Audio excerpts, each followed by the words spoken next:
नमस्कार। आप देख रहे हैं हमारा खास कार्यक्रम भारत तंत्र और मैं हूं प्रवीण झा। आज हम बात करेंगे चीनी कम्युनिस्ट पार्टी के 100 साल पूरे होने पर। साथ ही जानने की कोशिश करेंगे कि चीन और भारत एक समाज सभ्यता के रूप में कहां है। और इसी मुद्दे पर ज़्यादा बातचीत करने के लिए इस वक्त हमारे साथ मौजूद हैं जियोपॉलिटिकल एक्सपर्ट हैं, चिंतक हैं, विचारक हैं और राष्ट्रीय सुरक्षा विशेषज्ञ हैं जितेंद्र ओझा जी। जितेंद्र जी, आपका बहुत बहुत स्वागत है पंजाब केसरी टीवी पर। धन्यवाद प्रवीण जी, बहुत बहुत धन्यवाद मुझे बुलाने के लिए। सर, पहला सवाल भी मेरा यही है कि चूंकि 1 जुलाई को चीनी कम्युनिस्ट पार्टी के 100 साल पूरे हुए हैं, लेकिन इसके बाद चीनी राष्ट्रपति हो चाहे वहाँ के सैन्य अधिकारी हो, उनका जो बयान आया है वो काफ़ी एग्रेसिव है, सिर्फ भारत को लेकर के ही नहीं बल्कि पूरी दुनिया को लेकर के। तो इस पूरे बयान को और चीन के इस मंतव्य को आप कैसे देखते हैं? देखिए, चीन के जो राष्ट्रपति हैं वही सेनाध्यक्ष भी हैं और एक्टिव सेनाध्यक्ष हैं, नॉमिनल नहीं, वो जेन्युइन सेनाध्यक्ष हैं। उन्होंने ये जरूर कहा है कि देखा जाए कि जब से चीन में ये साम्यवाद आया और माओ की सरकार रही, और खास करके पिछले कुछ सालों में और वर्तमान राष्ट्रपति के शासन में ये देखा गया, वो बार बार कह रहे हैं कि 100 सालों की ह्यूमिलिएशन जिसका वो जिक्र कर रहे हैं, जब बहुत सारी कॉलोनियल पावर्स ने मजबूर किया था चीन को, उनके ऊपर बहुत सारी अनइक्वल ट्रीटीज इम्पोज करके उनको एक्सप्लॉइट तो करने की कोशिश की। तो खैर उसका वो जिक्र ला के वो राष्ट्रवाद की बात करते हैं। लेकिन ये जो बयान आया है जो चीन के वर्तमान राष्ट्रपति का है, तो ऐसा बयान जो है किसी वैश्विक नेता से नहीं उम्मीद की जा सकती, खास करके एक ऐसे नेता से या एक ऐसे देश के नेता से जो पूरी दुनिया का लीडर बनना चाहता हो। तो इसमें एक एग्रेशन है और इससे एक चिंता की भी बात है। चिंता की बात वो कह रहे हैं कि जो लोग हमें रोकने की कोशिश करेंगे तो उनका वही हश्र होगा जो चीन की दीवार से सर टकराने पर जो सर लुहान हो जाएगा, तो कुछ ऐसा ही होगा। वो एक धमकी दे रहे हैं। तो सिर्फ जो लोग चीन पे आक्रामक रवैया लाते, अगर ये धमकी उनके लिए तो बात समझ में आती है, ये है नहीं। चीन जो है, जैसे हमने कहा कि एक छोटी सी सभ्यता से शुरू होता है, अपने आप को बढ़ाते जा रहा है और एक नए किस्म का इंपीरियलिज्म उसने लाया है। रिसेप्शन के जरिए, धोखेधड़ी के जरिए पूरे अंतर्राष्ट्रीय वाटर को कैप्चर कर रहा है, दूसरे सारे लोगों की ज़मीन को कैप्चर कर रहा है और बहुत बड़ी सैन्य शक्ति उसके पास है। तो ऐसी स्थिति में ये बयान जो है बहुत ही आक्रामक है और ये दिखाता है कि आने वाले सालों में शायद चीन जो है दुनिया के उथल पुथल करने की दिशा में जाएगा, सबको परेशान करने की दिशा में जाएगा। और चीन के जो वर्तमान ढांचे हैं और जो चीन की परंपरा है, जो सदियों से मैं देखने की कोशिश कर रहा हूँ, उसका मतलब ये है कि पूरी दुनिया को जो है हान नस्लवाद के सामने नतमस्तक होने के लिए वो मजबूर करने की कोशिश करेंगे। तो धमकी तो कुछ इसी तरीके की है प्रवीण जी। नहीं तो आपको ऐसा लगता है कि ये जो बयान है ये सिर्फ ना सिर्फ भारत के लिए बल्कि दुनिया भर के जो अन्य देश हैं उनके लिए भी ये खतरा पैदा कर सकता है, और हो सकता है कि इसके बाद जो दुनिया भर के देश हैं, क्या वो इस बयान के बाद क्या दुनिया भर के देश इसको चीन की तरफ देख करके चीन को कुछ सबक सिखाने के लिए कुछ सोचेंगे, या कि फिर कि एक बयान इसी तरह का आया है छोड़ दिया जाए, कुछ नहीं होगा? देखिए, ये बयान सिर्फ बयान नहीं है। जो बयान वो दे रहे हैं, उस बयान के पीछे बहुत सारी गतिविधियां भी है, बहुत सारे एक्शंस भी हैं।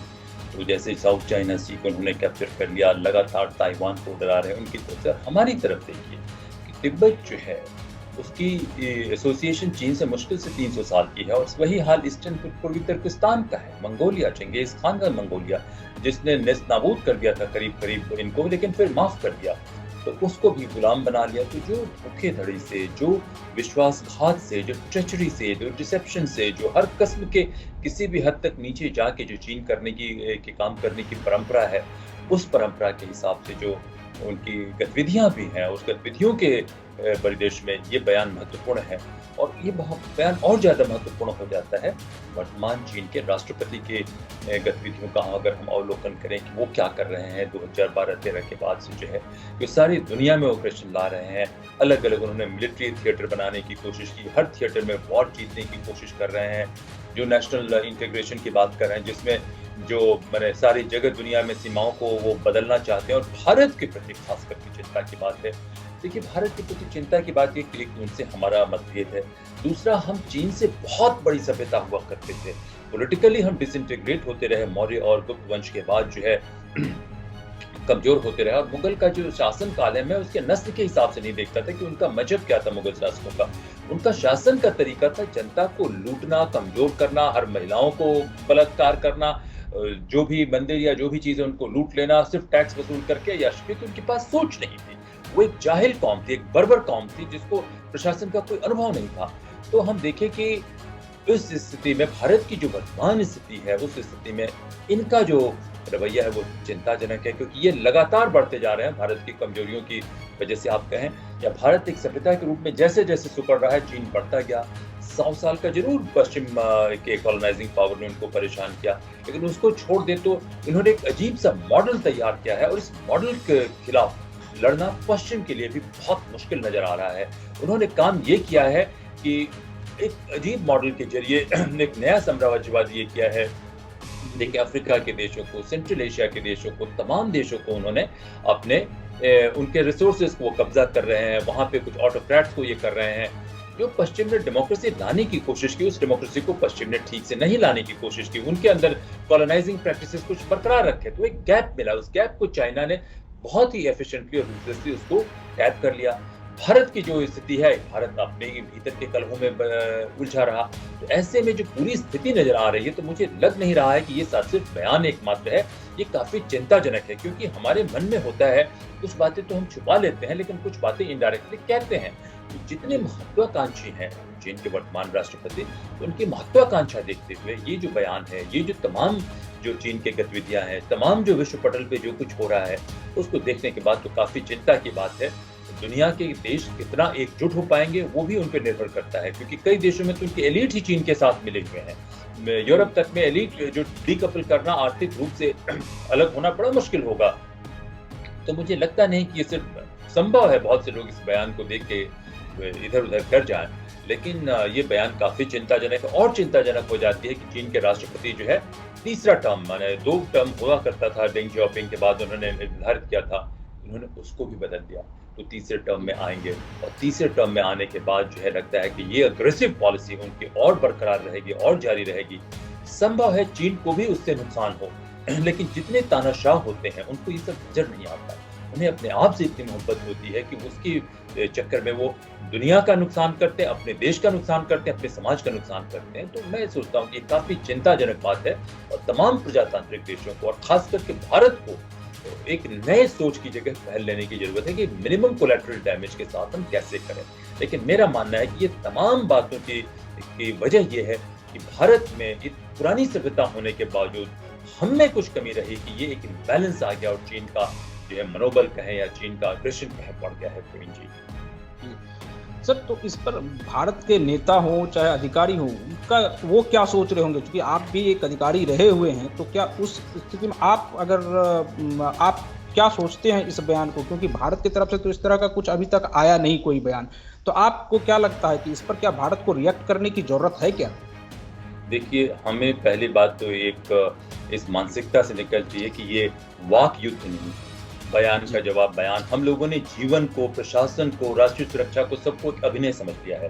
तो बयान तो बिल्कुल नहीं होनी चाहिए। जहाँ तक अधिकारी का सवाल है, देखिए, अधिकारी मेरे जीवन के बहुत सारे हिस्सों में एक था कि अधिकारी होने का। मुझे छात्र राजनीति में मौका मिला, और मैं गया इसलिए नहीं कि उस वक्त मैं राष्ट्र के को मजबूत करने के लिए कुछ काम करना चाहता था, और मुझे आंदोलन कराने के अलावा कुछ आता नहीं था। तो मैंने कहा कि मैं एक आज़ाद देश में आंदोलनकारियों की नहीं, बल्कि अच्छे विजनरी प्रशासकों की ज़रूरत है। तो अधिकारी रहा, मजबूरी थी कि अधिकारी रहा, और उसके पूरे निचले स्तर से, एकदम निचले तो नहीं, लेकिन हाँ जूनियर स्तर से मैं करते करते कुछ आगे बढ़ा। तो मैं नहीं सोचता कि व्यवस्था में ऐसी ताकत है कि किसी को सिर्फ अधिकारी या नेता होने की वजह से वो सोचने की क्षमता दे दे। हाँ, आज की तारीख में मैं अपने आप को चिंतक कहता हूँ, विचारक कहता हूँ, चाहे मेरे स्टूडेंट पॉलिटिक्स का दिन रहा हो या ब्यूरोक्रेसी का दिन रहा हो, या हर जगह मैंने जानने की कोशिश की। तो मैं भी नहीं कहता मैं परफेक्ट हूँ, मुझे बहुत सारी कमियां हैं, लेकिन हाँ, एक सोचने का जो ये वर्तमान तरीका है, वो अधिकारियों के लिए, नेताओं के लिए संभव नहीं है, और मैंने पूरी इंटेग्रिटी से करने की कोशिश की। तो सब अगर इंटेग्रिटी कॉम्प्रोमाइज हो जाती है, तो आपके विचारों की इंटेग्रिटी भी खत्म हो जाती है। तो ये मैं नहीं सोचता कि नेताओं, अधिकारियों के बस की बात है। आज इस व्यवस्था में सबसे बड़ी कमजोरी है कि हाई क्वालिटी लीडरशिप नहीं आ रही है। मोदी जी जब आए तो हम सभी को उम्मीद थी कि बहुत बड़े परिवर्तन आएंगे, और निश्चित रूप से वर्तमान लोगों में उनकी विशेषता भी है। लेकिन मैं सोचता हूँ कि हमें ऐसे सोचने की ज़रूरत नहीं है। सिर्फ़ अधिकारी और नेता उनके बस की बात नहीं है, लेकिन जो जी, वाक़ई गंभीर चिंतक हैं, गहन चिंतक हैं, जो सिर्फ़ चिंतक ही नहीं जिनको दुनिया का वो परिप्रेक्ष्य मालूम है, तो मेरे ख़्याल से ये सिर्फ़ सोचने से नहीं, बात करने की कोई उससे वो नहीं होगा। एक ठोस पहल लेने की ज़रूरत है, ठोस कदम उठाने की ज़रूरत है प्रशासन में या व्यवस्थाओं में बदलाव की। मैंने इसी वजह से भारत तंत्र को 2012 में लिखना शुरू किया, 2011 में लिख चुका था, 12 में मैंने तत्कालीन राष्ट्रपति जो थे, जो उनके चुनाव होने के बाद उनका बड़ा स्नेह रहा मेरे ऊपर, तो मैंने एक विचार के रूप में इनको दिया। लेकिन आप देखें कि सिर्फ़ इस विचार को रखने भर की वजह से, ऐसी बात करने भर की वजह से, मुझे जब इतने षड्यंत्रों का सामना करना पड़ा अपने ही देश में, तो आप देखिए कि जो भी भारत को मजबूत करने की एक कोशिश करेगा, उसके खिलाफ कितने और कहाँ से कैसे षड्यंत्र होंगे, कौन इसमें ज़िम्मेदार है मुझे मालूम नहीं। लेकिन मैं सोचता हूँ कि सबसे बड़ी चिंता की बात है कि व्यवस्था में जितने बड़े सोच की ज़रूरत है, जितनी बड़े सोच की आवश्यकता है, व्यवस्था उसके लिए जगह नहीं बना पा रहा है वैसी सोच के लिए, वैसी सोच को ले जाना बड़ा मुश्किल नज़र आ रहा है, तो यही मुझे चिंता है। मैं नहीं सोचता हूँ कि आम तौर पे किसी भी अधिकारी, किस्में तो बड़े-बड़े अधिकारियों से मिला, अधिकारी नेताओं से बात नहीं बनती है। अधिकारी नेता एक दूसरे स्तर पे आते हैं, लेकिन हाँ, गहन चिंतक और विचारकों के साथ समस्या ये है कि जो किताब पढ़े हुए लोग हैं, उनको ये दुनिया की जियोपॉलिटिक्स की बहुत सी वास्तविकताएँ मालूम नहीं है। जो जी, सिर्फ़ किताबों के ज़रिए बात करते हैं और जिनको थोड़ी बहुत मालूम है, सबको छोटे-छोटे पिक्चर मालूम है, जितने कॉम्पोज़िट पिक्चर है वो मालूम नहीं है और सिर्फ़ पिक्चर मालूम होने से ही बात नहीं बनती। उसमें जो बड़े नेता हैं, बड़े लोग हैं, बड़े स्टेक होल्डर हैं, उन सबको मिल बैठ के सोच के एक तैयारी करने की ज़रूरत है कि कैसे हम इस व्यवस्था को बदलें, ताकि हम एक पुरानी सभ्यता, मजबूत सभ्यता है, तो हम अपना आत्मसम्मान भी हासिल करें और एक बेहतर दुनिया को बनाने में हम अपना योगदान भी करें और अपने आप भी मजबूत करें, अच्छे विचारों को मजबूत करें। तो वो बात आ रही, मैं नहीं कह रहा हूँ कि बिल्कुल नहीं है, लेकिन जितनी आवश्यकता है उस हिसाब से नज़र नहीं आ रही है पूरी। जी। सर, भारत और चीन की सभ्यता को, जो ये जो भारत और चीन की यात्रा है, उसको एक सभ्यता के रूप में आप कैसे देखते हैं? कि क्या लगता है कि किस जो भारत की सभ्यता मतलब ज़्यादा तेज़ी से बढ़ रहा है या फिर चीन की सभ्यता? देखिए, एक सभ्यता के रूप में जब राजा भरत के विचारों की हम बात करते हैं और जी, जब कौटिल्य के अर्थशास्त्र की बात करते हैं, जब बौद्ध के का जो रिबेलियस स्ट्रीक है उसकी बात करते हैं या और हमारी असली इतिहास तो लिखे नहीं गए। हम तो अपने इतिहास को भी हमारा जला दिया गया, ध्वस्त कर दिया गया, खत्म कर दिया गया। मैं दुनिया को दोष नहीं देता, हम में कमजोरी थी, तो उस वजह से जी, हुआ। अगर आप मजबूत हैं तो आपको दुनिया में आगे जाके दूसरे लोगों को भी सभ्य बनाने की ज़रूरत है, वो हुआ नहीं। हमारे अंदर वंशवाद आया और वहीं से धर्म शुरू हुआ। खैर जो भी है, तो ये बुद्ध के आगे से या राजा भरत के कुछ बात या उपनिषदों को पढ़ने के बाद जब हम कहते हैं तो हमारी बहुत ही साइंटिफिक सिविलाइजेशन थी, यूनिवर्सल थी। उसमें हो सकता है अलग-अलग सोच के लोग थे, उनमें टकराव तो ज़रूर था, क्योंकि भगवान बुद्ध के समय 200 आंदोलन हो रहे थे, जो वंशवाद के खिलाफ थे, जो जातिवाद के खिलाफ थे और जातिवाद वगैरह नहीं था। तो सभ्यता के रूप में हम उसी ज़माने में चीन को खाने कीड़े-मकोड़े और सब खाने वाले लोग थे। मैं उनसे माफ़ी चाहता हूँ, मैं उनका अपमान नहीं करना चाहता सर, हूँ। हम इस सवाल को इसलिए इस रूप में पूछ रहे थे क्योंकि ये मैं सवाल ये है खत्म कि कर रहा क्या। हूँ। हाँ, मैं खत्म कर रहा हूँ, मुझे थोड़ा समय दो, मैं खत्म कर रहा हूँ। तो हम बहुत तेज़ी से आगे आए, जब ग्रीस ने, वेस्ट ने एस्ट्रोनॉमी नहीं सीखा था, तब हम उनसे आगे थे। जब देखें जी, कि जूलियस सीज़र किसी जगह पे शहरों पे आक्रमण करते थे, तो उसके पहले से पूरे शहर को जला देना, औरतों का बलात्कार करना, सिविलियंस की हत्या कर देना, वो हमारी सभ्यता में नहीं था। हम पहाड़, नदी, पत्थर, नेचर सबकी पूजा करते थे। फाहियान के आने के समय बहुत हाल तक में उसे कहा जाए कि हमारे यहाँ वेजिटेरियनिज़्म आ गया था, जो कंपैशनेट लिविंग का ये था, तो हम वाक़ई बहुत ज़्यादा सभ्य थे। लेकिन हमारी स्ट्रैटेजिक मायोपिया रही कि हम सभ्य रहे, लेकिन हमारे यहाँ वंशवाद जो हमारा बिल्कुल हिस्सा नहीं था, हम तो रिपब्लिक थे।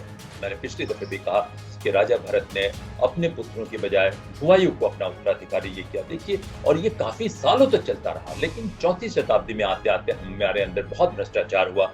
जो लोग सत्ता के इस पे रहे, उन लोगों ने सर्वनाश कर दिया और उसके बाद से देखा जाए तो तो हमारा प्रभाव जो था, पॉलिटिकल रूप से तो हम यहीं पे थे, लेकिन हमारा प्रभाव जो है मध्य एशिया से, यहाँ तक कि अरब वर्ल्ड से भी थोड़ा बहुत प्रभाव होते-होते पूरे साउथ ईस्ट एशिया तक जाता था। तिब्बत हमारे सभ्यता का हिस्सा हुआ करता था। चीन में जब बौद्ध विचार गए हान वंश में, तब चीन में थोड़ी सभ्यता आई, वरना वो लोग मार काट के एक दूसरे को खत्म करने वाले नस्ल थी और अजीब सी थी। तो सभ्यता के रूप में हमारा पतन बहुत पुराना है। आप देखिए, ये सभ्यता का मतलब यही नहीं होता कि समाज सभ्य हो। सभ्यता का मतलब ये भी होता है कि आपकी पॉलिटिकल अथॉरिटी मजबूत हो, आपकी वॉर की साइंस मजबूत हो, आप जो है यहाँ पे भी रहें, दूसरी जगह जाके भी करें। तो इंडोनेशिया में श्री विजय का किंगडम हो, या आप देखें कंबोडिया में जो सन टेम्पल है, ये सब हमारी सभ्यता की ही परिचायक है। लेकिन आप मंदिरों में जाएं या जो भी जाए, अच्छे विचार तो सीखें, लेकिन अपने आप को पॉलिटिकल रूप से भी मजबूत बनाया, वो भी जरूरी था। वहां से कमजोरी शुरू होती है।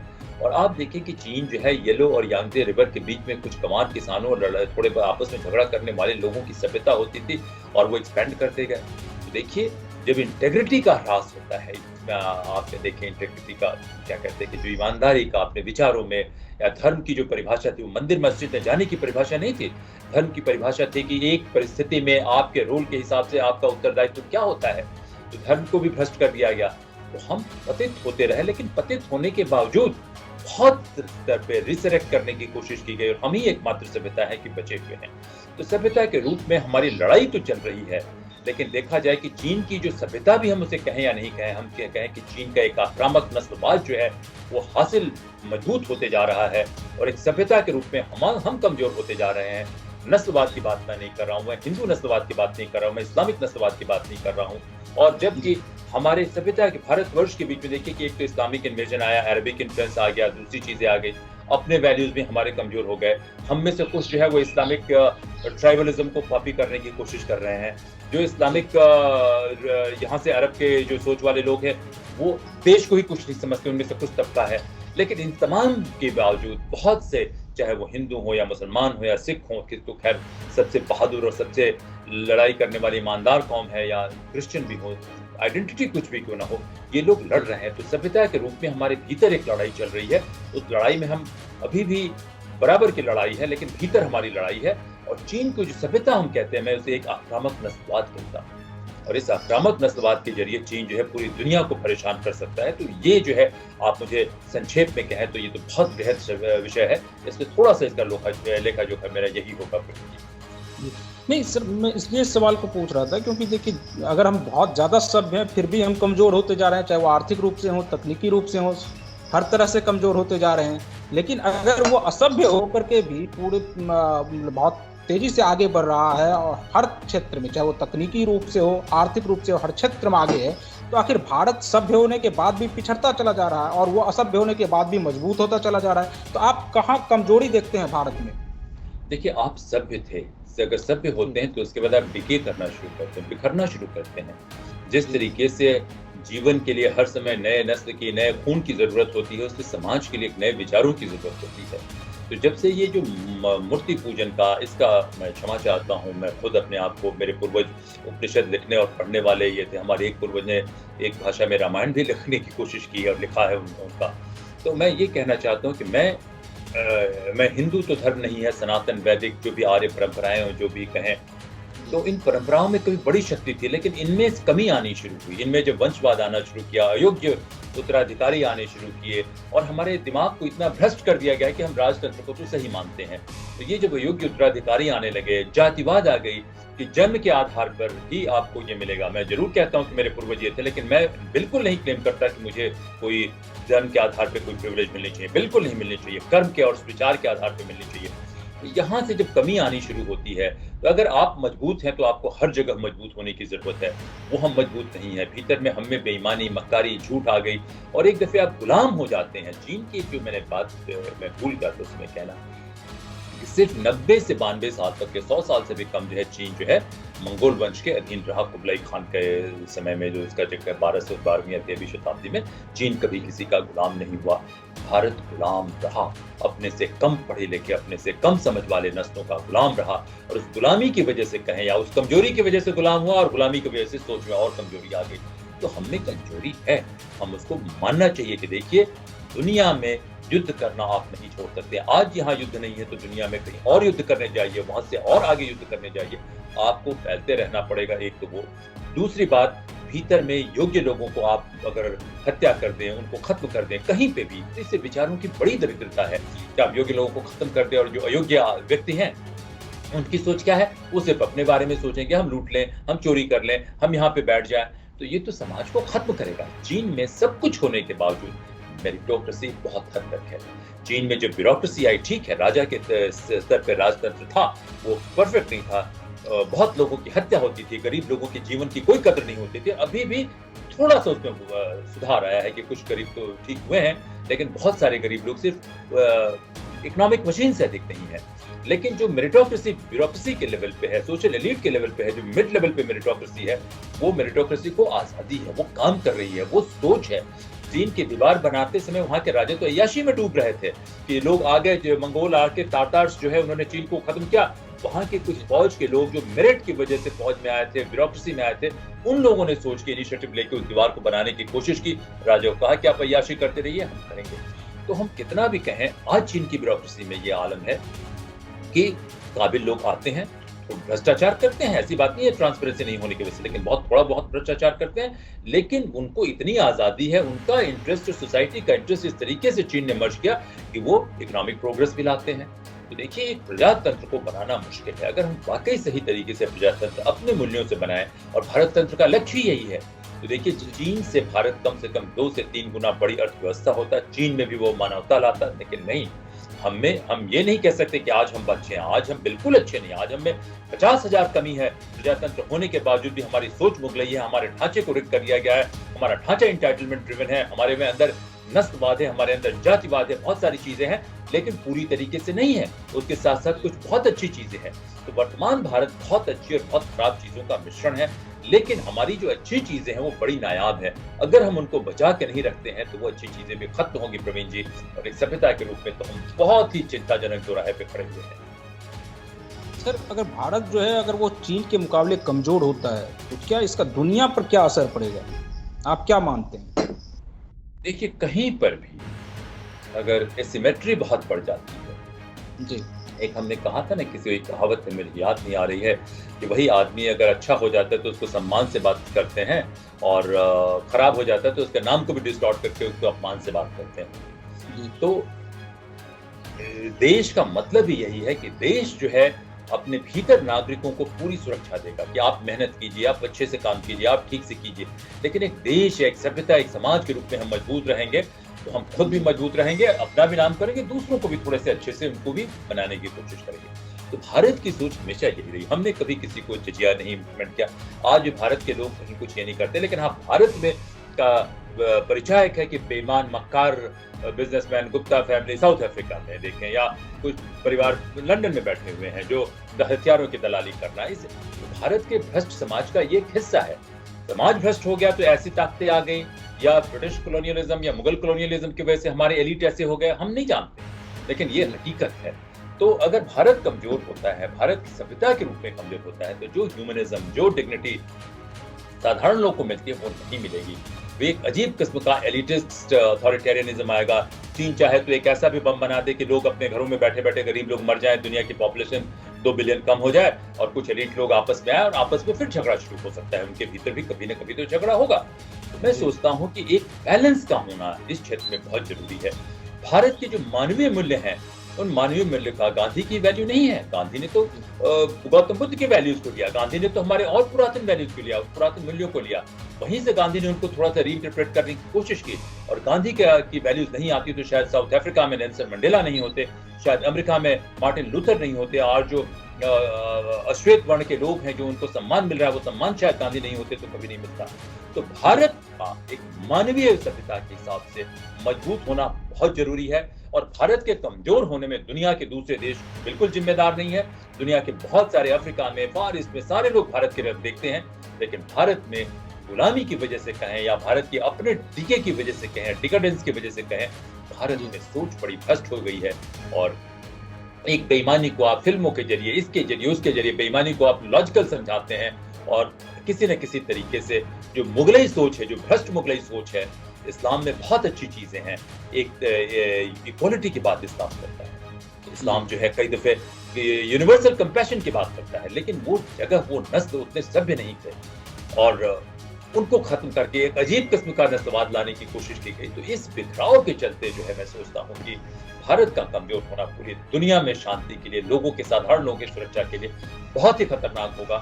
चीन को एक अपना अलग तरीका मिल जाएगा। वेस्ट एशिया के सिविलाइजेशन का, उसके वैल्यूज में देखिए कि सारी जगह झगड़ा होता है, तेल नहीं होता तो वहां पे क्या स्थिति होती, और पश्चिम का भी सब कुछ होने के बावजूद कॉलोनियल पावर तो थे, स्लेव ओनर्स तो थे अमेरिका के शुरू के लोग, अभी भी वो नेल्सन मंडेला तक का सम्मान नहीं करते थे, अफ्रीका में नस्लवाद को बढ़ाते थे। तो अगर भारत एक सभ्यता के रूप में कमजोर होता है तो दुनिया एक बहुत ही असुरक्षित जगह हो जाएगी, और भारत की आज़ादी नहीं होती तो शायद डीकॉलोनाइजेशन नहीं होता और अफ्रीका और एशिया के लोग अभी भी त्रस्त होते रहते। तो मैं सोचता हूँ कि भारत का मजबूत होना एक बेहतर दुनिया के लिए बहुत आवश्यक है। सर, अगर चाइनीज मॉडल की बात करें तो चीन के अंदर किस प्रकार का मॉडल है और बाहर वो किस प्रकार का मॉडल है? चीन के अंदर का जो मॉडल है, उन्होंने एक पार्टी की सरकार, चीन में ऐसी बात नहीं कि देश है, देश में पार्टी है, एक पार्टी है, वो सर्वे सर्वा है, और वो सर्वे सर्वा ने सरकार पे कब्जा कर लिया। जैसे पाकिस्तान में एक बेईमान मक्कार फौज है, उसको एक स्टेट मिल गया है, वो अपने हिसाब से थोड़ा मैनिपुलेट करके चलाती है इनडायरेक्टली। ये यहाँ डायरेक्टली पार्टी जो है चलाती है, एक तो ये उसका मॉडल है। लेकिन पार्टी के भीतर एक छोटी सी बड़ी ऑर्गेनाइज ओलिगार्की है।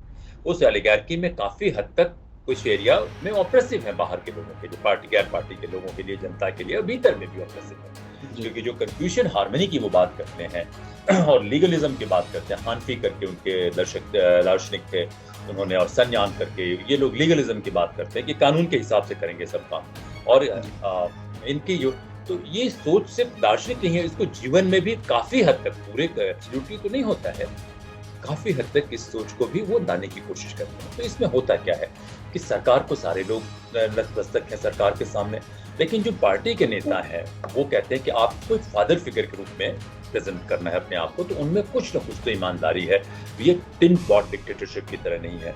तो भीतर में उन्होंने एक बड़ी ऑर्गेनाइज सी ओलिगार्की बनाई है। पार्टी में लोग कुछ काम करते हैं तो नेचुरली उनको ऊपर जाने का मौका मिलता है।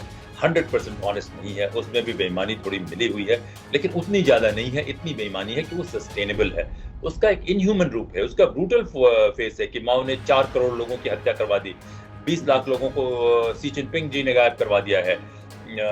आपने देखा टिएनएनमेन स्क्वायर में 10 हजारों अनआर्म्ड स्टूडेंट्स पे पैटर्न टैंक चला दिया चीन की सरकार ने। तो उसका एक अमानवीय पहलू तो है, लेकिन एक प्रशासन के हिसाब से जो उनकी ब्यूरोक्रेसी है वो भी मेरिट ड्रिवन है। उनकी पार्टी में लोगों का प्रमोशन है वो भी मेरिट और परफॉर्मेंस ड्रिवन है। तो इस वजह से है वो बड़ा एफिशिएंट होता है। तो ये तो भीतर का रहा कि वो जो कुछ चीन की सरकार करना चाहे उसके विजन में आए तो वो करते हैं। और देखिए, सरकारें कहीं पे भी अपने कॉम्प्रेडोर नहीं होते, उनको अपने नस्ल पे बड़ा गुरूर है, क्योंकि चीन के अधिकतर लोग एलीट हैं, सैकड़ों सालों से एलीट है। तो वो उनके एलीट है तो उनका सोचने का तरीका थोड़ा सा अलग है, लेकिन एलीट में अयोग्य पिता का अयोग्य पुत्र राजा नहीं बन सकता है। उसमें थोड़ी मेरिटोक्रेसी है कि उसमें से जो तेज आदमी है उसी को मौका मिलता है, और आपके पिता सब कुछ रहे तब भी अगर आप कमजोर हैं तो आप साइड हो जाएंगे। तो एक लिमिटेड मेरिटोक्रेसी, एक लिमिटेड कॉम्पिटिशन है। दूसरा ये हाइब्रिड मॉडल है कि पॉलिटिकल ये पे तो उन्होंने टोटली कंट्रोल कर रखा है। इकोनॉमिक, इंडस्ट्री और एंटरप्राइज को काफी बढ़ावा दे रहे हैं। इकोनॉमिकली आप कुछ करना चाहें तो आपको पूरी आजादी है। ये न तो चीनी है न वेस्टर्न है, दोनों का एक हाइब्रिड मॉडल उन्होंने किया है। बाहर में इन्होंने क्या काम किया कि बाहर में इन्होंने अब इस मॉडल की एफिशिएंसी बहुत बढ़ गई। अब ये जो मॉडल इन्होंने बनाया कि कुछ लिमिटेड कंपटीशन से राजनीतिक कंट्रोल भी रहा और इकोनॉमिक एंटरप्राइज भी रही, तो मॉडल की ताकत बढ़ती है। फिर उन्होंने अमेरिका के लोग कहते हैं ग्रीडी कैपिटलिस्ट ऑफ अमेरिका जो है, वो लोग उन्होंने अपना इन्वेस्ट किया तो आर्थिक स्थिति भी बढ़ती है, अपने लोगों से वो काम करवाते हैं, शरीर तोड़ करके काम करवाते हैं तो संपन्नता आती है। अब वो चले गए विदेशों में। विदेशों में उन्होंने क्या काम किया, कुछ तानाशाहों को ताकतवर बनाया, इनडायरेक्टली उसमें मैनिपुलेट किया और उनके 5 लाख रुपए के रिसोर्सेज को 15,000 रुपए में खरीद लिया, लूट लिया, ये कर लिया। तो ये जो है एक फेयर ट्रेड तो अमेरिका भी नहीं करता था, पश्चिम भी नहीं करता था, और ये उन्होंने लूटना शुरू किया। अब हुआ क्या कि उनकी आर्थिक मजबूती और बढ़ गई। उसमें से जो रिसोर्सेज आते हैं तो उसको उन्होंने 4 मॉडर्नाइजेशन प्रोग्राम है उसमें उन्होंने फनल करना शुरू किया। और टेक्नोलॉजिकल इनोवेशन में, R&D में उन्होंने ये किया कि कुछ वो अमेरिका से टेक्नोलॉजी या पश्चिम से चुरा के लेके आए और फिर उन्होंने अपना रिसर्च करना शुरू किया। एक तरीके से बहुत ही जबरदस्त मॉडल है जिसका तोड़ नहीं है कि लग रहा है किसी और के पास। और ये मॉडल चलता रहा तो एक न एक दिन तो इसमें कॉन्ट्रडिक्शन आएगी, लेकिन इसका जो नतीजा होगा वो पूरी दुनिया में बड़ा खतरनाक हो सकता है और वो पूरी दुनिया में वो काफी तबाही ला सकता है। क्योंकि कुछ भी क्यों ना हो, जहां पे कुछ तानाशाह, कुछ इस तरीके के लोग हों जिनके पास बहुत ताकत हो, वो अपनी ताकत का गलत इस्तेमाल करने की उनकी संभावना बहुत अधिक होती है। यही चीन का मॉडल संक्षेप में मैं कहूंगा प्रवीण जी। सर, चीनी व्यवस्था की अगर 5 मजबूत बात और 5 कमजोर बातें हैं, तो क्या लगता है आपको कि क्या है 5 मजबूत और 5 कमजोर बातें? बहुत ही मुश्किल सवाल है, लेकिन मजबूत बातों में कहूँगा कि एक तो उन्हें अपना नेशनल प्राइड जो है उनकी सबसे बड़ी मजबूत बात है कि वो जी। क्या नेशनल प्राइड रहा है और वो कभी गुलाम नहीं हुए, तो इसका उनको ये उनकी खासियत रही है। दूसरी उनकी जो प्रशासन की व्यवस्था है उसमें बहुत हद तक मेरिटोक्रेसी है। अगर आप देखें कि वो मेरिट वगैरह को वो प्रमोट करने की कोशिश करते जी। हैं। और जैसे मैंने कहा कि हाइब्रिड व्यवस्था में उन्होंने यहाँ तक कि पॉलिटिकल ये में कंट्रोल करके रखा है, लेकिन उसमें भी एक लिमिटेड कंपटीशन है। टोटली ये नहीं है कि कंपटीशन वैसे, लेकिन वर्तमान राष्ट्रपति के ये जरिए में ये लिमिटेड कंपटीशन वो खत्म कर रहे हैं, क्योंकि उनको एक बड़ा बेस मिला था, वो उनको ये करना है। लेकिन जो इकोनॉमिक फ्रीडम और एंटरप्राइज का है, वो एक बहुत उनकी मजबूत व्यवस्था है। चौथा मैं कहूँगा कि आज जो है कैपिटलिज्म और ग्लोबलिज्म को भी सोचने की जरूरत है। अमेरिका में, यूरोप में या यहाँ तक कैपिटलिज्म में इंडिविजुअल मजबूत होते हैं। भारत में तो और हम बुरी स्थिति में है कि छोटी सी अर्थव्यवस्था है, 200 से अधिक बिलियनर हैं और क्रोनिक कैपिटलिज्म बहुत बुरे इसमें है। चीन का जो पब्लिक सेक्टर अंडरटेकिंग्स है, पीएसयू जो है वो बहुत मजबूत है। फॉर्च्यून 500 में मेरे ख्याल से चीन की 109 या 112 कंपनियां हैं और उसमें से 3 को छोड़ के बाद बाकी सारी पब्लिक सेक्टर अंडरटेकिंग है। तो जो पब्लिक सेक्टर अंडरटेकिंग मजबूत होती है, तो वो जो फंडामेंटल रिसर्च में उनकी इन्वेस्टमेंट बहुत मजबूत है कि फंडामेंटल रिसर्च में रिटर्न बहुत देर से आता है। तो टेक्नोलॉजिकल इनोवेशन में 2021 में प्रवीण जी उनकी टोटल इन्वेस्टमेंट अमेरिका से भी अधिक होगी, और चूंकि उनका लेबर कॉस्ट, ये सारे कॉस्ट कम है, तो उसका नतीजा अमेरिका से भी अधिक आने की उम्मीद की जा रही है, आने की संभावना हो गई है।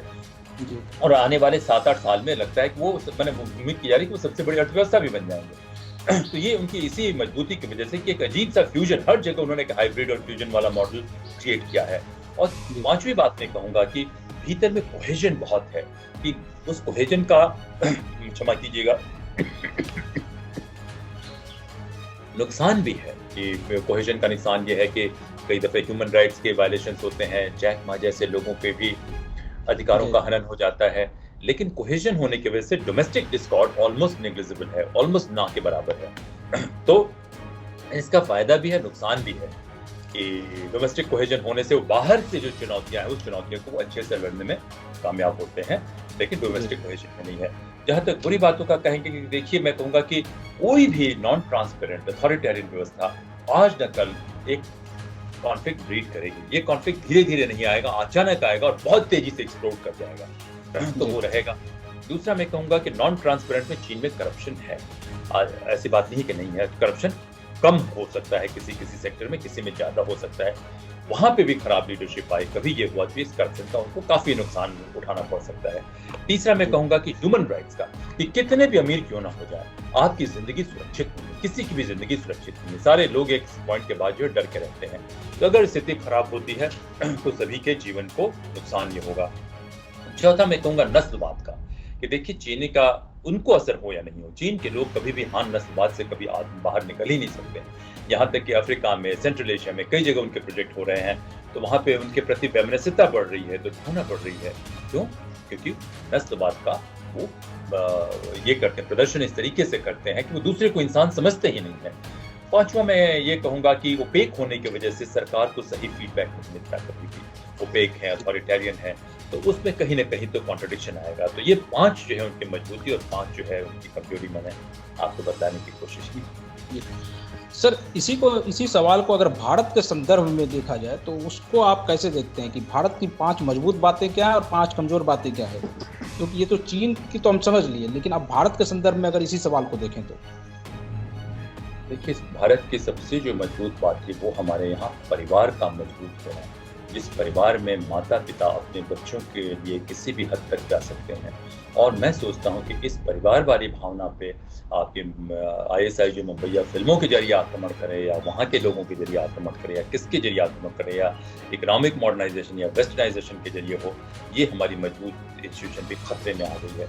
कई दफ़े गुदड़ी के लाल जो हम कहते हैं, ये माँ बाप की लगन और प्रेम ही होता है। आप देखिए कि ऑटो रिक्शा वाले के बच्चे जो IAS में बन गए, इसके ये बन गए, तो ये जो हमारी परिवार का मजबूत होना सबसे बड़ी सर, थोड़ा सा रोकेंगे सर, यही कहीं ऐसा तो नहीं कि यही परिवार जो मजबूत परिवार की बात कर रहे हैं, कहीं वही राजनीति में भी तो नहीं आ गया है कि परिवारवाद का चलन बढ़ गया है?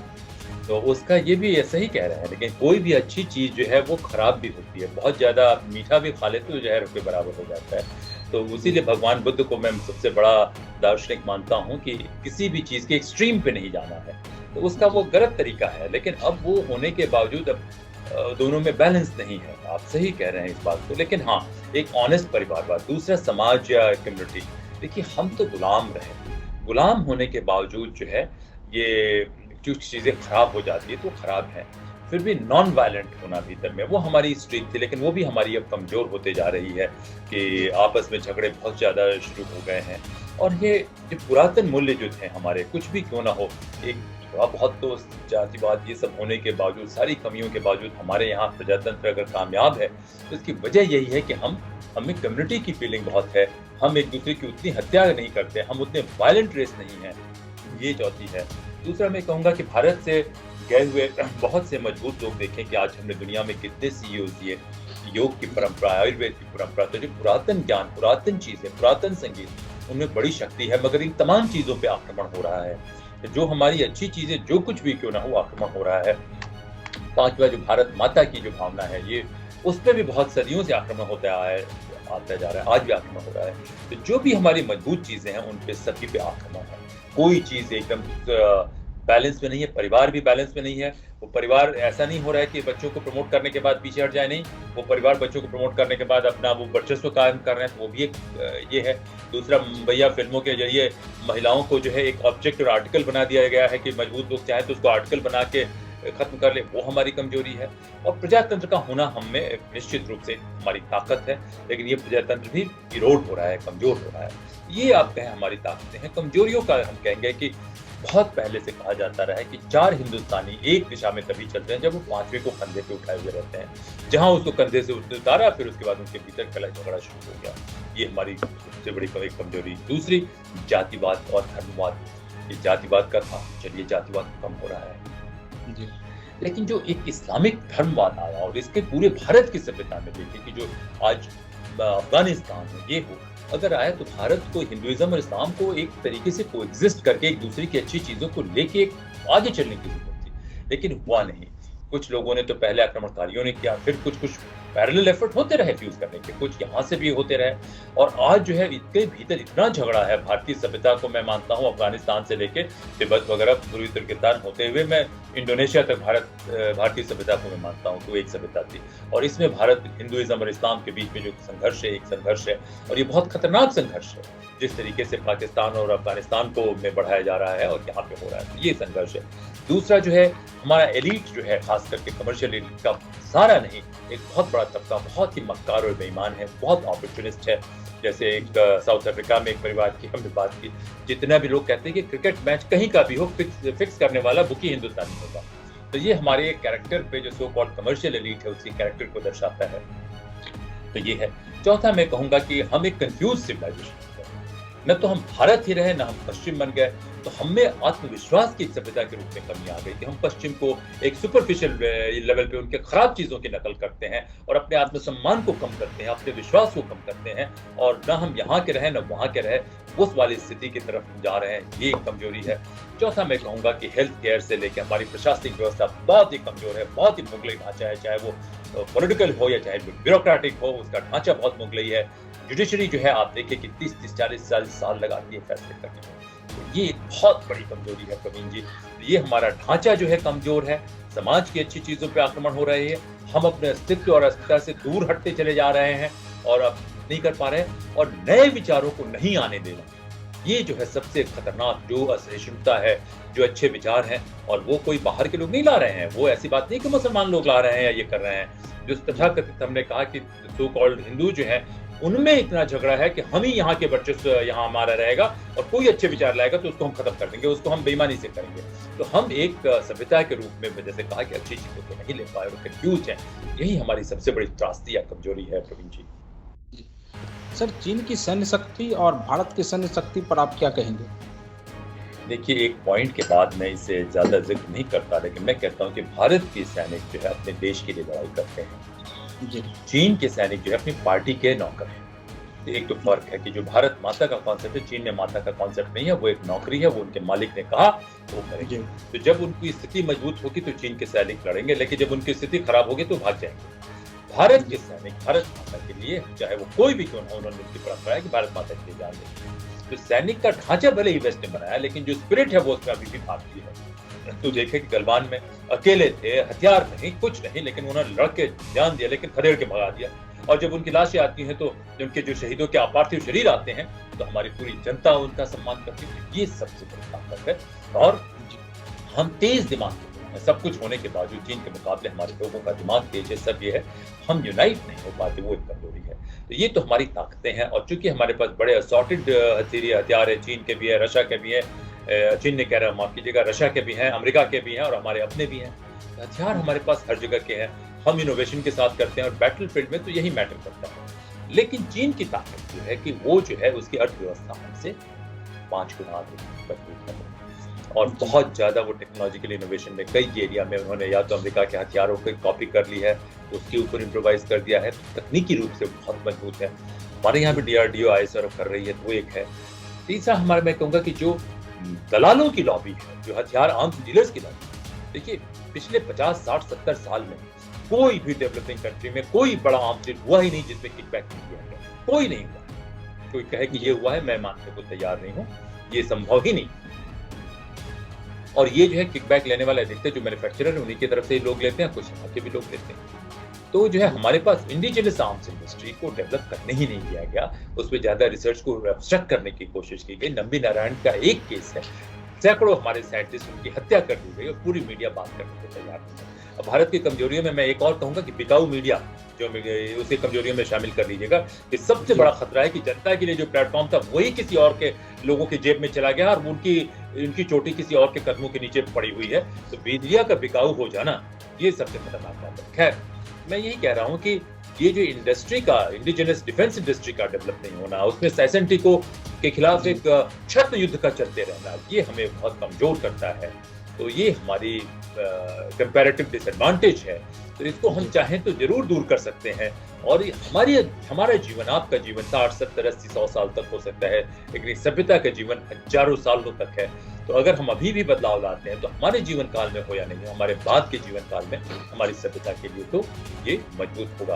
तो मैं सोचता हूँ कि किसी जगह पे हम बहुत कम है, भावना के स्तर पे कम है, ढांचे के स्तर पे कम है, स्ट्रक्चर के स्तर पे कम, भावना के स्तर पे हम बहुत मजबूत हैं, ढांचे के स्तर पे हम बहुत मजबूत हैं, तकनीक के स्तर पे हम बहुत कम हैं, रिसोर्सेज के स्तर पे हम बहुत कम हैं। लेकिन जो स्पिरिट है, उस स्पिरिट के स्तर पे हम बहुत ही मजबूत हैं। जो भारतीय सैनिकों का जज्बा है भारत माता से लड़ने के लिए, ये हमारी कुछ ताकतें हैं, हमारी कुछ कमजोरियां हैं। जो हमारी कमजोरियां हैं उनको दूर किया जा सकता है। नहीं तो सर, जो हमारी ताकतें हैं उसको रेप्लिकेट नहीं कर सकता है। जी सर, आपको नहीं लगता कि अगर हम भावनात्मक रूप से बहुत मजबूत हैं और अगर हम सैन्य शक्ति के रूप में, यानी कि हमारे पास आर्म भी अगर उसी रूप में हो, तो हम बहुत ज़्यादा मुकाबला कर सकते हैं और शायद हमसे कोई भी उस प्रकार से लड़ाई करने के लिए आएगा नहीं फिर से कभी?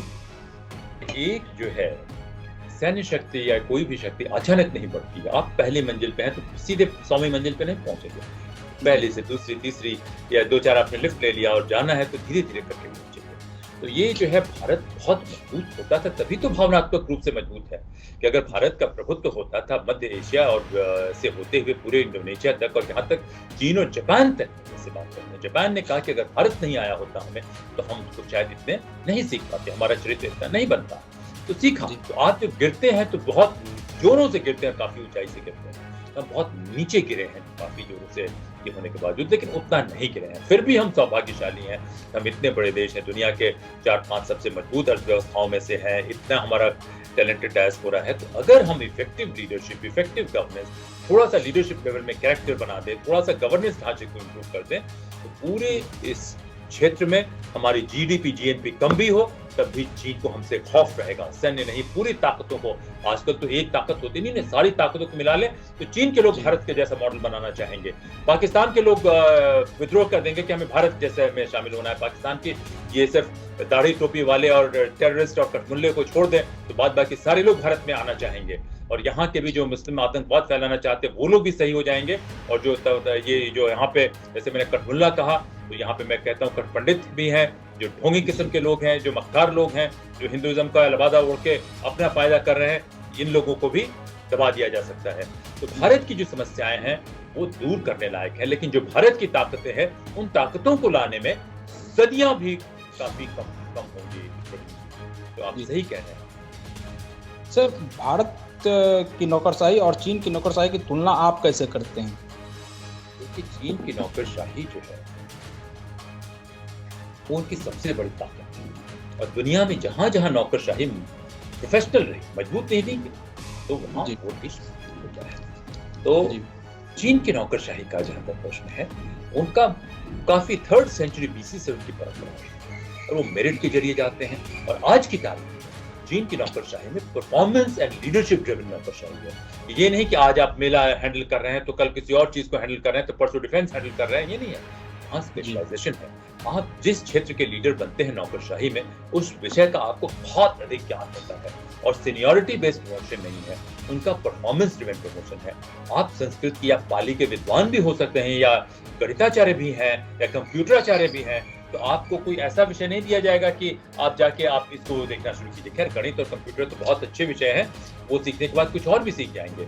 लेकिन मैं यही कहना चाहता हूँ कि जिस विषय के आप ज्ञाता हैं, जिस विषय की आवश्यकता है एक रोल में, वही दिया जाएगा। कोई रिजर्वेशन नहीं है, उसके साथ साथ कोई पैराट्रूपिंग नहीं है। आप नीचे से आइए, परफॉर्मेंस के बेसिस पे एक एक करके नहीं। अगर आपने ज्यादा लीडरशिप दिखाए तो आपको 3-4 आउट ऑफ 10 प्रमोशन मिल सकते हैं कि आपकी लीडरशिप है, स्ट्रेटेजिक विजन है, परफॉर्मेंस है, तो मेरिट के जरिए आप 2-3 कदम उठे ये कर सकते हैं। हमारी ब्यूरोक्रेसी स्टील फ्रेम थी, मगर वो कहते हैं लोग स्टील केज बन गई है। इस स्टील केज में वो किसी चीज को करने नहीं देती है। उसमें बहुत ही ब्रिलियंट लोग हैं, मैं ये नहीं कहता हूँ कि ब्यूरोक्रेट्स के मैं आलोचना नहीं करता हूँ, लेकिन इस ढांचे को जैसे बनाया गया है, और मुझे कई बार संदेह होता है कि इस ढांचे को बनाए रखने में कुछ भारत के दुश्मनों का हाथ होगा, और भारत के उनके जो कॉम्प्रोडोर्स हैं उनका हाथ होगा। वो चाहते हैं कि ये ढांचा भारत को अपने आप को एक कैद खाने में परिवर्तित कर देगा, कि जब तक ये ढांचा रहेगा तब तक भारत एक कैद में रहेगा। और ब्यूरोक्रेसी भारत में ऑटोनोमस भी नहीं है, इंटीग्रिटी भी नहीं है, चीन में भी ऑटोनॉमी नहीं है, लेकिन चीन में अकाउंटेबिलिटी है। अगर वो खराब परफॉर्म करती है तो पॉलिटिकल लीडरशिप उसे किक आउट कर सकती है। चीन में कहीं कहीं कमजोर करप्ट लोगों के खिलाफ ब्यूरोक्रेसी काम करती है। भारत में ब्यूरोक्रेसी करप्ट के साथ मिल जाती है, क्योंकि उसकी तनख्वाह वगैरह थोड़ी कम देते हैं या जो भी करते हैं, तो करप्ट और इनके बीच में कोल्यूशन हो जाता है, और परफॉर्मेंस का कोई लेना देना नहीं है। इंटाइटलमेंट है कि इस साथ में एक ये आप सीधे यहाँ बन गए, बनने के बाद अब आपको ये सारी चीजें मिलेंगी, आपने काम किया तो बोनस है, मेहरबानी है। तो भारत की ब्यूरोक्रेसी आज की तारीख में चीन के मुकाबले प्रोफेशनलिज्म में चीन की ब्यूरोक्रेसी हमसे कम से कम 25 गुना अधिक प्रोफेशनल है।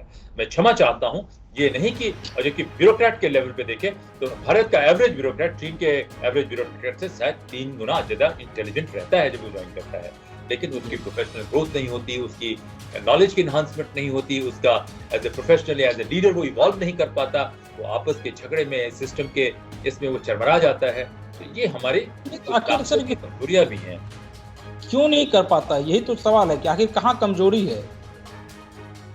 ये ढांचा ही बनाया गया था, समझ लीजिए प्रवीण जी, गुलाम देश के लिए बनाया गया था। ब्रिटिशर्स ने ये ढांचा बनाया था कि कुछ अपने वहां से सबसे तेज लोग तो भारत आते नहीं थे, उनके बी ग्रेड सी ग्रेड के लोगों को हिंदुस्तान भेजने के लिए कहा गया कि तुम जाओ और सीधे तुम कलेक्टर बन गए, कमिश्नर बन गए, ये बन गए और ये सब टॉप पे गए, और देशी लोगों को तुम अपने कदमों के नीचे दबा के रखे रहो और करते रहो। अब ये जो है आजाद देश में किसी वजह से जो भी आ गया, लोगों को मालूम नहीं था, शायद शुरुआत के लोगों ने सोचा कि इस ढांचे, बहुत लंबी हम लोगों की बात हो रही है, चलिए इसे मैं थोड़ा सोचता हूँ कि दर्शकों पे ज्यादा प्रेशर नहीं हो, थोड़ा हमने चुटकुला वगैरह भी कुछ नहीं सुना है, हम लोग बहुत गंभीरता से बात किए जा रहे हैं। खैर, मैं यही कहता हूँ कि जब वो आए आजाद देश के बाद, शायद प्रधानमंत्री नेहरू ने या जिस किसी ने भी सोचा हो कि इस ढांचे को चलने दिया जाए, इसमें हस्तक्षेप नहीं किया जाए। उस समय हमारी आवश्यकता कुछ और थी। उस समय चिंता की जा रही थी कि क्या भारत एक देश के रूप में भी एक अपने आप को एकत्र करके रख सकता है। तो उस हालात में इस व्यवस्था को चलने दिया गया। धीरे धीरे हमने इसको करप्ट कर दिया, इसमें रिजर्वेशन लाया, और फिर इसमें हुआ क्या कि आज जो है कलेक्टर के पोस्ट पे कहते हैं कि कुछ भी कर लीजिए, आपके लिए ईमानदार होना संभव ही नहीं है। या एसपी के भी पोस्ट पे एक छोटे छोटे ये कर रहे हैं, डीजीपी, चीफ सेक्रेटरी सारे पॉलिटिकल अपॉइंटीज हैं और पॉलिटिकल ये के मास्टर्स हैं। ब्यूरोक्रेसी के भीतर अपना कार्टेल बन गया है। उनकी सुरक्षा तो है, वो कहते हैं transfer is not a punishment, लेकिन एक ही पोस्ट पे ट्रांसफर कर देने के बाद जिंदगी आसमान का फर्क है। तीसरा कि आप कितना भी अच्छा परफॉर्मेंस करें, आपको उसका प्रमोशन से कोई लेना देना नहीं है। आपकी पॉलिटिकल क्लास जो है उसका ढांचा इतना खराब हो चुका है कि वो फंड जनरेट करेगी, फंड जनरेट करने के लिए उसको कहीं ना कहीं तोड़ मरोड़ करना है, उसको उल्टे सीधे काम करने हैं, और गलत किस्म के लोग ही पॉलिटिक्स में आ सकते हैं, ईमानदारी वाले के लिए तो संभव ही नहीं है। तो ये जो ढांचा करप्ट हो गया है, उस ढांचे में दिक्कत ये होती है कि एक्सेलेंस के लिए जीरो स्पेस, आपकी एप्टीट्यूड की वजह से आपको किसी जॉब में रखा नहीं जाता है, आपकी काबिलियत की वजह से रखा नहीं जाता है, पॉलिटिकल लीडरशिप लॉयल्टी के हिसाब से रखती है। तो ये डेमोक्रेटिक होने के बावजूद मुगलई ढांचा आ गया है हमारा। मुगलई ढांचा का नाम मैं मुसलमान से नहीं जोड़ता हूँ। मुगलई ढांचा ये था कि एक आदमी सबसे बड़ा लुटेरा, उसने कहा कि छोटे लुटेरे जो है नवाब जमींदार जो लूट लूट के जनता को लेके आए तो वो हमारा लॉयल आदमी होगा। तो वही हो गया है कि एक पॉलिटिकल लेवल पे जो ढांचे को सबवर्ट करने, सारे नहीं करते, मैं कहता हूँ इसके एक्सेप्शन जरूर हैं। पॉलिटिक्स में भी एक से बढ़कर एक ईमानदार और सच्चे लोग हैं, लेकिन ढांचा वहां पे भी सड़ा हुआ है। और ब्यूरोक्रेसी में लॉयलिस्ट की जरूरत तभी होती है कि भाई आपको काम करने की जरूरत नहीं, आप इनके लॉयलिस्ट रहिए, थोड़ा बहुत काम तो होता ही रहेगा। जरूरत पड़ती है, क्राइसिस होती है तो किसी को वहां ला देंगे। तो ब्यूरोक्रेसी में excellence, professionalism, leadership, autonomy, integrity संभव नहीं है इस ढांचे में, और इसी वजह से चीन में भी ये कमी है। लेकिन इंडेक्स में देखा जाए तो चीन हमसे कई ढांचे में इंप्लीमेंट करने की कैपेसिटी, इन्फोर्स करने की कैपेसिटी चीन में बहुत अधिक है। ऑटोनॉमी वहां पे भी नहीं है, रूल ऑफ लॉ वहां पे भी नहीं है। लेकिन अगर पॉलिटिकल लीडरशिप ने डिसाइड किया कि ये काम करना है और पॉलिटिकल लीडरशिप को उतनी चोरी करने की आवश्यकता नहीं पड़ती है, तो वो काम वो कर लेते हैं। भारत में पॉलिटिकल लीडरशिप को सर्वाइव करने के लिए, इलेक्शन के लिए, और इतने सारे बेरोजगार लोगों को रोजगार देती है राजनीति। काम धाम कुछ नहीं, आप देखें कि उनका कोई इंडस्ट्री, इंटरप्राइज, नौकरी कुछ नहीं की, लेकिन रातों रात अमीर बन गए। तो ये कहां से बनते हैं? कहीं ना कहीं देश को तो लूट ही रहे हैं। तो यही मुगलई ढांचा मैं कहता हूं कि देश में व्यवस्थाएं ही जो है हमारे देश को खोखला कर रही है, हमारी नींव को खा रही है। और इसके बारे में जो भी बात करता है, देखिए हम लोग का प्रोग्राम भी, इसकी वीडियो को ब्लॉक किया जाता है। किसी ने हमें बताया कि ये वीडियो जानबूझ के ब्लॉक किया जाता है, क्योंकि आप लोग कुछ ऐसी बातें कर रहे हैं जो as a whole political class को या एज ए होल किसी को पसंद नहीं है, या जो ब्यूरोक्रेटिक लॉयलिस्ट उनके हैं उनको पसंद नहीं है। तो ब्यूरोक्रेसी हमारी जो है, देश के एक बहुत बड़ा तबका वही इफेक्टिव है जो कोलैबोरेटर है पॉलिटिशियन के साथ, बाहर के एक्टर के साथ, दूसरे के साथ। और कोलैबोरेटर किस चीज में है? लेजिटिमेट वेल्थ जनरेट करने में नहीं है, देश के रिसोर्सेज को मुगलई तरीके से लूट करके वेल्थ जनरेट करने में वो उसमें उसकी खासियत हो गई है। और यही कमजोरी है ब्यूरोक्रेसी की। सर, आपको क्या लगता है कि जो भारत और चीन के बीच जो खाई जो बढ़ रही है, उसमें राष्ट्रवाद और राष्ट्रीयता का भी कोई योगदान है क्या? एक बहुत बड़े भारत के ही विद्वान हैं, उनसे मेरी बड़ी मुलाकात भी हुई, मेरे पिछले यूनिवर्सिटी में उनका एसोसिएशन रहा जी। तो उन्होंने कहा कि जब तक एक सभ्यता के रूप में हम अपने आप को रिडिस्कवर नहीं करते हैं तो चीन से खाई नहीं मिट सकती है। भारत के लोगों को सोचने की जरूरत है कि राष्ट्रवाद एक कमोडिटी नहीं, राष्ट्रवाद वो नहीं है कि आप उसका इस्तेमाल करें और उसका फायदा राजनीतिक फायदा। राष्ट्रवाद तो ये है कि देश को हम क्या दे सकते, क्या कर सकते। अगर राष्ट्रवाद की सही भावना आ जाती है और ग्लोबलाइज्ड वर्ल्ड में हम राष्ट्रवाद को कमोडिटी नहीं बना, पॉलिटिकल टूल नहीं बना, तो राष्ट्रवाद ही एकमात्र अस्त्र है जो भारत को ट्रांसफॉर्म कर सकता है। चीन भी खत्म हो जाता। चीन, वर्तमान चीन में सन यात्सेन जिन्होंने बहुत यूनाइट किया, बहुत किया, और चीन को वो फिर करके छोड़ के चले गए, तो वो त्याग के और बहुत लोगों ने जान दिया। ये नहीं कि सारा ये रहते, किसी भी सिक्के के दो पहलू होते हैं, हर अच्छाई के साथ कुछ बुराई मिली होती है। तो जो अच्छे लोग हैं उनमें भी कुछ बुराई है, जो बुरे लोग हैं उनमें भी कुछ एक अच्छी अच्छा है। तो राष्ट्रवाद जो है, सही मायने में अगर राष्ट्रवाद हो तो वही एकमात्र भारत को तेजी से ट्रांसफॉर्म कर सकता है। हमारी जीडीपी, जीएनपी चीन से कम भी हो तब भी कई एक तरीके हैं, इनोवेशन के जरिए, स्ट्रेटजी के जरिए, तेज दिमाग के लीडर्स के जरिए, मोटिवेटेड लोगों के जरिए हम उनको चेक कर सकते हैं और हम अपना एक नया नेशनल विजन बना के हम उनसे आगे जा सकते हैं। और इन तमाम चीजों में मैं मानता हूं कि राष्ट्रवाद ही सबसे जेन्युइन राष्ट्रवाद, मॉडिफिकेशन ऑफ राष्ट्रवाद नहीं कि हम राष्ट्रवाद को इस्तेमाल करके अपना कुछ डंडे मार लें, आप अपना कुछ आगे पीछे कर ले, पीछे से अंडर हैंड डील कर ले, वो नहीं। जेन्युइन राष्ट्रवाद हो भी भारत को ट्रांसफॉर्म कर सकता है। जी सर, आखिरी सवाल आपसे कि आप क्या भारत की बेहतरी के लिए आप क्या ठोस सलाह देना चाहेंगे? पहली बात तो मैं कहूंगा कि हमारी सोच में बदलाव की जरूरत है। जो सबसे बड़ा रेवोल्यूशन है वो हमारे जी दिमाग में होना चाहिए, और इसमें रेवोल्यूशन ये होना चाहिए कि इंटेग्रिटी जो है नहीं है, ईमानदारी नहीं है प्रवीण जी, तो कुछ भी नहीं। किसी भी लीडर की सबसे बड़ी ताकत इंटेग्रिटी। जब लीडर की इंटेग्रिटी लीडरशिप लेवल पे, मैं एक लीडर की बात नहीं कर रहा हूँ, हर एक लेवल पे लीडरशिप लेवल में इंटेग्रिटी नहीं है तो लोग उसका नुकसान होगा, बहुत नुकसान होगा। तो हमारा पॉलिटिकल ढांचा जो है, जिसमें बिना गलत फंड जनरेट, बिना करप्शन किए ये पॉलिटिकल ढांचा चल ही नहीं सकता। तो इंटेग्रिटी लाके, उसकी कमियों को महसूस करके मैं सोचता हूँ कि हम आगे चलें, कि इंटेग्रिटी जो है रोजमर्रा के जीवन में जिया जा सके, पहला। दूसरा मैं कहूंगा कि ब्यूरोक्रेसी का एक मजबूत ढांचा चाहिए, लेकिन उससे भी पहले मैं कहूंगा कि एक नेशनल विजन की जरूरत है, कि हम एक देश के रूप में हमारा क्या विजन है। मंदिर में जाना, पूजा करना अच्छी बात है, आपका प्राइवेट की है, लेकिन नेशनल विजन क्या है? तो नेशनल विजन में जैसे भारत वर्ष के बारे में हम लोग कहते हैं कि नहीं, एक ऐसी व्यवस्था जिसमें व्यक्ति का हेल्थ से लेके, ब्रेन से लेके, टेक्निकल स्किल से लेके, इंटेग्रिटी से लेके, कैरेक्टर से लेके, सबको कैसे हम व्यक्ति का विकास करें, और व्यक्ति और समाज के बीच में कितनी हार्मनी हो, और समाज और प्रकृति के बीच में कितनी हार्मनी हो। यही भारत की बुनियाद थी। हम में ये हार्मनी मजबूत थी कि समाज के लिए देखे जाए तो सब कुछ होने के बावजूद, और अभी भी है कि भगत सिंह का हम जिक्र करते हैं, स्वतंत्रता सेनानियों का जिक्र करते हैं, सुभाष चंद्र का जिक्र करते हैं, क्या करते हैं? तो या वैसे वैज्ञानिकों का, या कोरोना में डॉक्टरों का, समाज के लिए व्यक्तियों ने अपनी कुर्बानी दी। लेकिन कुर्बानी ही देना नहीं ये होता है कि सब कुर्बानी दे दे और नालायक लोग बच जाए, अच्छे लोग कुर्बानी देकर खत्म हो जाए। नहीं, आप ऐसा ढांचा बनाइए कि उसमें तेज लोग हमेशा पनपते रहे, जरूरत पड़े तो कुर्बानी भी दें, लेकिन जरूरत नहीं पड़े तो मजबूत हों, और एक ऐसी इंटेग्रिटी के साथ ये बने। तीसरा मैं कहूंगा कि लीडरशिप ड्रिवन ढांचा हो, और लीडरशिप का मतलब ये होता है कि मैं तो दूसरों को मजबूत करूं, सस्टेन करूं, सर्वाइव करूं, मजबूत करूं, ये मैं कहूंगा।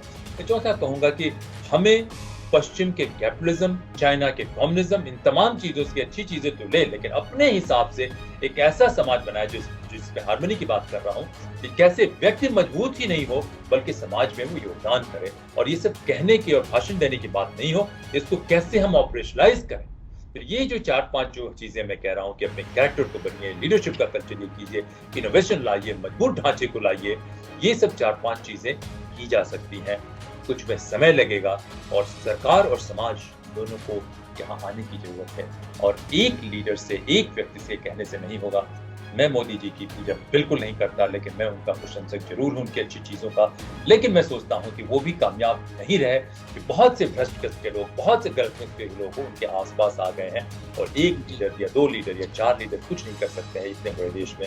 हर एक लेवल पे एक larger culture of leadership develop करने की जरूरत है, मैं यही कहूंगा। और उसमें इंटेग्रिटी सबसे इंपॉर्टेंट है। अगर कहीं कमी है, रिजिडिटी की बात मैं नहीं करता, मैं इंटेग्रिटी की बात करता हूँ, रिजिडिटी की बात नहीं करता हूँ। लार्जर अगर ये हम करते हैं तो मैं सोचता हूँ कि ढांचा भी बदल सकता है, हर जगह परफॉर्मेंस भी आ सकता है, ये भी बन सकता है। और नेशनल विजन जिसकी मैं बात कर रहा हूँ, नेशनल विजन भी हम बना सकते हैं, उसको इम्प्लीमेंट कर सकते हैं। तो यहाँ से एक पूरा इतिहास का रुख बदल सकता है, समय की दिशा मोड़ सकते हैं हम चाहें तो। सबसे संभव नहीं होगा, सबके लिए नहीं होगा, तो ये करना बहुत जरूरी है। और जो लॉयल्टी है, लॉयल्टी से हटके मेरिट की तरफ जाए, कि लॉयल्टी तो जितने चोर मक्कार हैं उनकी अपने आप से लॉयल्टी है, वो तो मौका परस्ती देख के आपके लॉयल हो जाएंगे। तो ये जो मुगलई सोच है लॉयल्टी, क्योंकि वो डरे हुए लोग थे, या कॉलोनियल सोच है, उनको पता नहीं था कि वो क्या ठीक कर रहे हैं, नहीं कर रहे हैं, तो उनको इस देश को ऑपरेट करने के लिए लॉयल की जरूरत है। लॉयल नहीं, इंटेग्रिटी वाले काबिल दुश्मन भी रखिए, उनके साथ थोड़ा इंटेग्रिटी से पेश आइए। तो ये कल्चर अगर हमारे अंदर आ जाता है तो मैं सोचता हूँ कि कहना बहुत आसान है, करना बहुत मुश्किल होगा, लेकिन ये असंभव नहीं है। ये अगर करते हैं तो पूरी दुनिया के इतिहास बदल जाएगा। प्रवीण जी, सर आपका बहुत बहुत शुक्रिया इस पूरी जानकारी के लिए। आज हम एक छोटी सी घोषणा और करना चाहेंगे इस प्रोग्राम के लिए, कि अब हम लोग इस प्रोग्राम को लगभग 8 हफ्ते के लिए रोक रहे हैं। 8 हफ्ते के बाद हम दोबारा इस प्रोग्राम को लेकर हाजिर होंगे आप लोग के सामने। तब तक आप देखते रहिए पंजाब केसरी टीवी। और अगर आपको फीडबैक भी मांगिए कि अगर आपको जी अगर फीडबैक ठीक नहीं है तो हमें शुरू करने की कोई जरूरत नहीं है। बिल्कुल, अगर ये प्रोग्राम आपको सही लगे तो आप बिल्कुल कमेंट बॉक्स में कमेंट कीजिए, और आप ये बताइए कि क्या हमको इस प्रोग्राम को फिर से लाना चाहिए या नहीं लाना चाहिए। तब तक आप देखते रहिए पंजाब केसरी टीवी, और मुझे दीजिए अनुमति। नमस्कार।